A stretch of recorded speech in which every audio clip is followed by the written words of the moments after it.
యెహోవాను బట్టి వారు హృదయపూర్వకముగా ఉల్లసించుదురు. ఎవరిని బట్టి?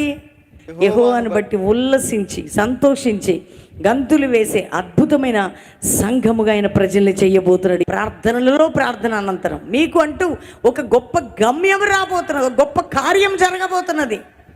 దేవుడు నీ కన్నీటిని నాట్యంగా మార్చబోతున్నాడు. నీ బిడ్డల జీవితాలను ఆనందభరితులుగా చేయబోతున్నాడు. నీ దుఃఖముకి బదులు సంతోషాన్ని నీకు ఇవ్వబోతున్నాడు. ఏ వేదన గుండా నువ్వు ప్రయాణం చేస్తున్నావో ఆ వేదన నుంచి దేవుడు విడుదల ఇవ్వబోతున్నాడు. ఆమె దేవుడి ప్రవచనం, ఇది ప్రవచనం. చెప్పండి అందరం. ఈల వేసి పిలిచి సమకూర్చెదను, మునుపు విస్తరించినట్లు వారు విస్తరించుదురు. అందరు చెప్పండి, మనము విస్తరించబడబోతున్నాం.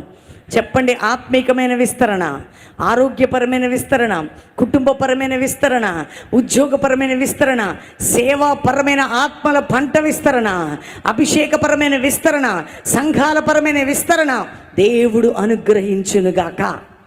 అందరం లైవ్లో ఉన్నవారు ఈ వాక్యము మీ అందరి హృదయాల్లో ఫలించాల. లైవ్ చూస్తున్నవారు తండ్రి, ఎంతమంది బిడ్డలు ఈ వాక్యం విన్నారు, ఇది ఎంతమందికి వెళ్తుందో చూడబోతున్నారు. ఈ మాటలు అందరిలో ఫలించునుగాక, వారి హృదయాలు తెప్పరిల్లునుగాక. యేసు నామములో అడుగుచున్నాం తండ్రి, ఆమెన్.